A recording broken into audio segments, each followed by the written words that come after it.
Peggy Noonan is a CBS News contributor and Wall Street Journal columnist. Good morning.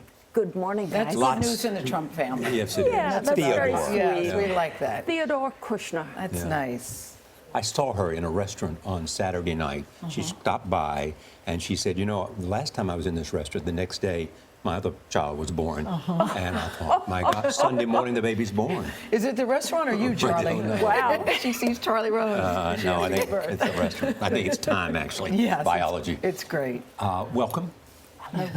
Good How morning. does this back and forth about women and the trading of insults, in a sense, make it very difficult for the Republican nominee, whoever he is, Yes. to have a strong appeal to women in the general election? Yeah, and not only women. When you're doing the trading of insults about wives, your wife's naked, your wife's ugly. Do you know what I mean? When you're on that level of sort of base insult, it kind of turns everybody off. Of course, it turns women off.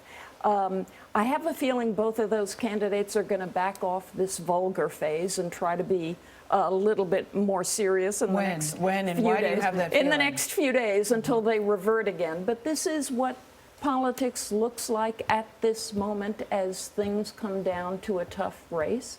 By I that, you don't mean think politics? they help themselves by talking like this. In both cases, especially Mr. Trump, it makes it look like he's devoted too much brain space to things that are unworthy, tatty, unattractive, and creepy. But and they're both doing childish. this, though, Peggy, both on the shows Well, yesterday. They They're have both gotten blaming to the point. other. One of them said, I think Trump said the other day, I didn't start it. He started it. I didn't start it. And I thought, oh, I've heard that before. Trump says and he's a that's because counterpuncher. I've been surrounded by children before. Speaking I of- didn't start it. He started it, Mom. Speaking of brain space, Donald Trump gave a long interview to the New York Times about his views on foreign policy. Yes. What did you take up from that? I was not scandalized by it, as some people were. It really burned up Twitter and Facebook. Oh, my God, I can't believe he had so many doubts about NATO. To me, this was the kind of reasonable airing of an impetuous man's thoughts when he's on the phone with the New York Times. So I But is impetuous underscore. what you want in a president? I'm not sure. Trump always acts as if, you know, I'm fooling around now, but I swear when I'm president, I won't be fooling around.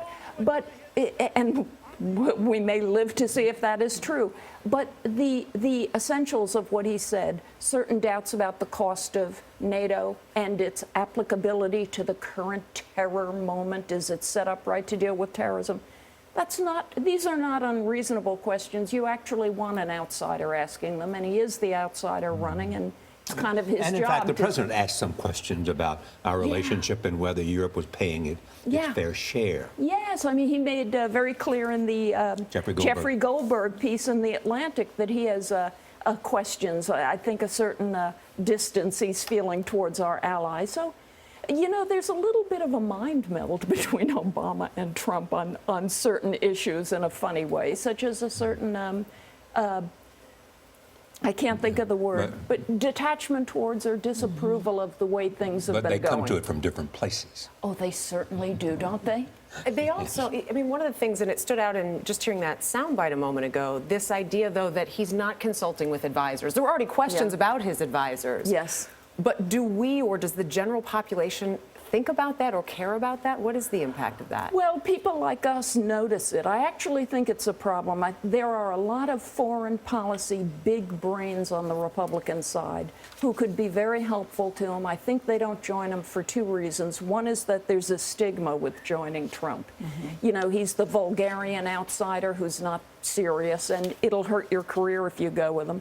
Second thing is, if you look at him closely as a serious foreign policy thinker, you have to wonder yourself, wait a second, is he completely serious and reliable? Is he up to this job? So nobody will join him at this time. If he became a candidate, I think he would pick up some advisors, and then we'd all wonder, does he ever listen to them? You know, that'll be part two of that His message story. continues to resonate, though, Peggy. Oh, it does. To be continued, for sure. You got it. All right. Thank you, Peggy. I know we'll see you again. Thank you.